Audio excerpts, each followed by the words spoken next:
for a seat on Security Council, and Hungary did.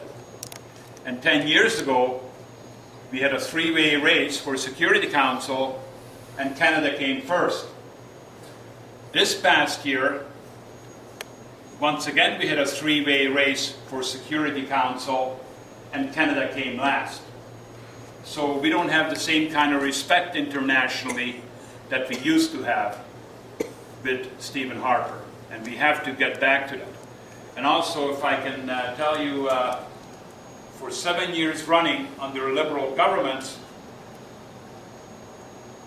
the Social Humanities Index had Canada as #1, the best country in the world to live. Now we are #8. Norway is #1.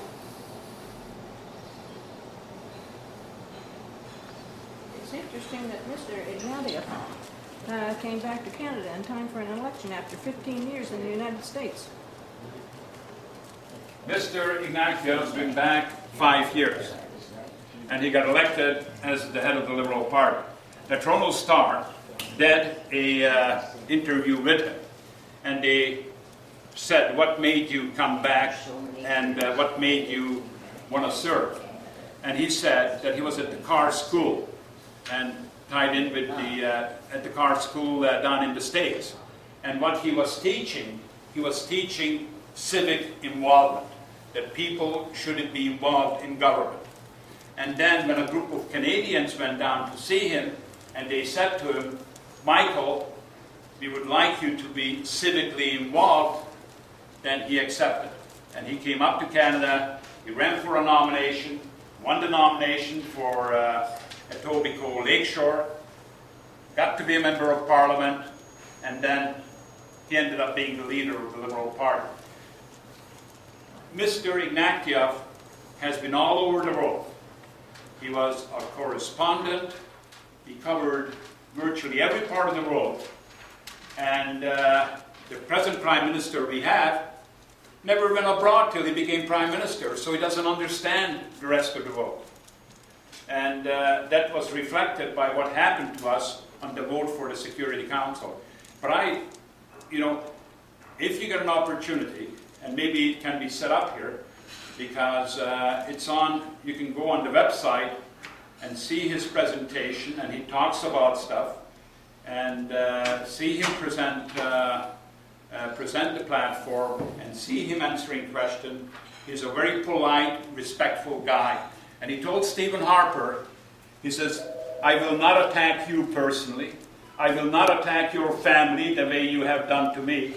I will disagree with your policies and point out why, but I want to make our democratic process respectful of the people that we oppose politically.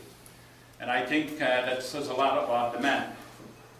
Lester B. Pearson spent much of his time abroad because he was an external affairs officer for Canada. So a lot of the time that he spent abroad. But he came back and joined Parliament and received the Nobel Peace Prize. But by all means, look it up and check out what he has to say, because I think you will appreciate him and appreciate the kind of respectful guy he is. I have a computer, I can do that. Good, and hope you share it with others. Andrew, I hate to bring this up, but this is the Toronto Star, or the Sun yesterday. Yeah. I mean, this is one of the most right-wing papers now. It's like Fox News from down the States. These are the same kind of people who are running this paper. If you look at Sundays or Saturdays Toronto Star, it has a much different story, and it explains Michael Ignatieff, and it explains why he came back to Canada. It explains his life history. And Michael, very openly talks about the reason he wants to have compassionate care program introduced, which means that if somebody's critically ill, someone is near end-of-life situation, that he will help family members to be able to care for that individual by being able for a half year be collecting UI while they do that. Because that's very important. I know that when my parents, and they both passed away, but I know at their end of life, it was a real struggle to spend the kind of time we have to do with them. And it's the same with my mother-in-law. And, you know, so we care about that, because that's a quality of life issue. And I can tell you that, it makes you feel a lot better as an individual if you have done that. And it makes the parents feel a lot better. But this is, yeah, this is a right-wing paper. Like I said, it's Fox News. Oh, Okay, you lost by 17 votes. pardon me? You lost by 17. Right. Many of us were sorry about this, Uh-huh. and to see you back again running is great. Mhm. It's encouraging. It's encouraging for you and encouraging for the party and the people of Waterloo generally. But you must have done an evaluation when you got knocked back. Yeah. And what are you doing now to remedy all these things which you didn't do, which resulted in the 17-vote majority for the other party? Well, last time I didn't come up and talk to you. Big mistake. I should have. You were in the Big mistake. I should have been here. No, but we had the campaign. I should have been here. And I'm here this time. And boy, oh boy. These 17 votes would have made a difference. You know, and it's, and you bet. And we're going, yeah, we're putting on the kind of campaign we didn't put on the last time. But, you know, but really, you know, to tell you, the election is not, I mean, what drives me in this election is what's happening to our democracy. It's such a wrong way to go. And that's why I'm back, because I want to win this seat back. And I want to, you know, I want to stop the kind of government we are getting under Stephen Harper. And I want to make sure that this riding has somebody who will stand up and speak for it. Because when Research in Motion, when the Nortel, which had critical intellectual property, got sold offshore, and Research in Motion, which is the biggest employer in this community, went to the government and asked for a review to find out if this was the best interest of Canada to allow the sale of critical Nortel intellectual property to go offshore, or should there be a review to see if it was in the best interest of Canada, because RIM wanted to have a fair shot at it. The Conservative government said no, there'd be no review, and the local members of Parliament didn't say a word. Not a word. And if something were to happen to RIM in this community, you know, for a period of time, it'd become like Windsor, you know, which is a terrible situation. And we should be supporting, I mean, it's the role of the Member of Parliament where RIM is, to stand up and speak up, even if the government doesn't want to hear it. You know, no, they have to. And that's what I did when I disagreed with my government. There's absolutely no way. I spent so much time, a lot of time when I was a Member of Parliament, to make RIM successful, to work with RIM, to make it successful. And to see them allow this to happen, which we can bring, you know, it's totally wrong.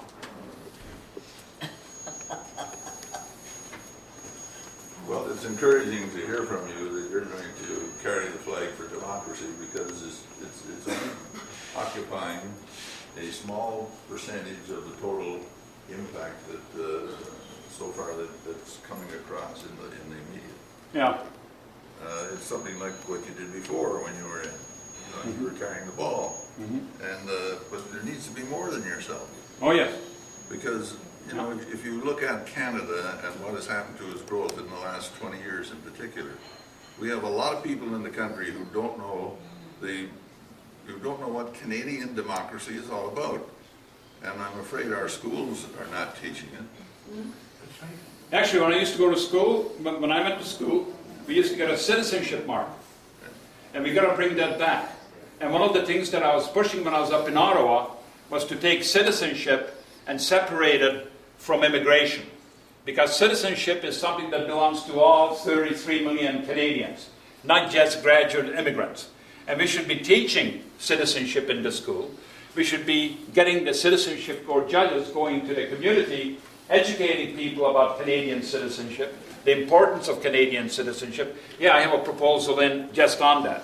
And, you know, citizenship is common to all Canadians, not just the 6 million Canadians who are from elsewhere. And I can tell you that the new Canadians, have more knowledge on Canadian history than the average Canadian. Because they have to go and they have to take a test. You know, and one of the things we have to do is in our schools, we have to have citizenship restored and make sure that Canadian-born and all kids get to understand what citizenship is about and what their country is about. Well, if the majority of people coming into the country are coming from non-democratic countries, which they are, Yeah. they don't know really when you're talking about over the media what democracy means, what it really boils down to. And when they see Harper acting as if he's a little dictator, you know, Yeah. maybe some of the Italians think of Mussolini, but I begin to think, well, do they really understand how this devaluates democracy? Oh, very much so. The Prime Minister should be out there beating the drums for making Parliament sacrosanct, if you want to use that term, or something like that. That's right. You know, you're right on. Sacrosanct is a Yeah, good you're word. absolutely right. But it's not happening. Well, what you have is you have a Prime Minister who misrepresents to Canadians how the British parliamentary system, the Westminster model, works. And he totally misleads Canadians on that. Like, it's not, you know, it's telling, well, he's lying. You know, just simple as that. He is lying.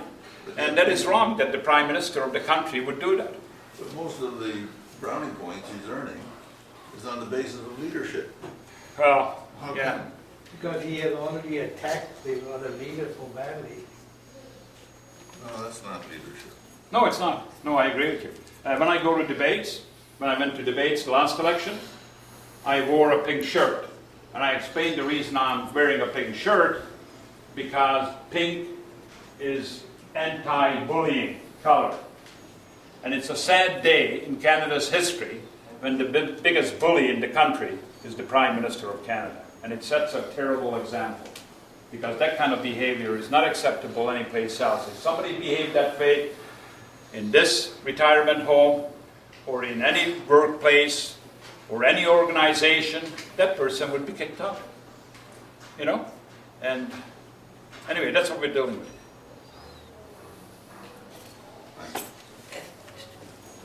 You hear so many people say they complain about the government. They don't like what the government's doing. Ask them, did you vote in the last election? No, they didn't like them. I said, well then if you didn't vote, shut up. Did you all hear that? Very good. It's the only thing we get for free. Okay. Okay. Absolutely. I have been a Canadian citizen for 35 years so that I could vote. And the people even, I don't know, even the people that are instructing, they never cover the fact that you go to vote and you don't want either one of them, you don't care for either one of them. So they just walk out. That ballot is counted. If they have the ballot in their hand, and then you don't want to vote for either one of them, you don't want them, but you have the ballot in your hand, Yeah. and then hand it back, and that gets counted. Yeah. As to how many vote, and you'd be surprised at the number of people that don't know that. That's a lesson in voting. Now you make sure you call me Pardon? out. You make sure you invite me for Oh, your I know. first birthday. But you have to have your finger on that ballot first. Okay, I before will. it's counted. Okay. Well, folks, thank you very much. I got to run, but I really appreciate this opportunity. Thank you. Voting.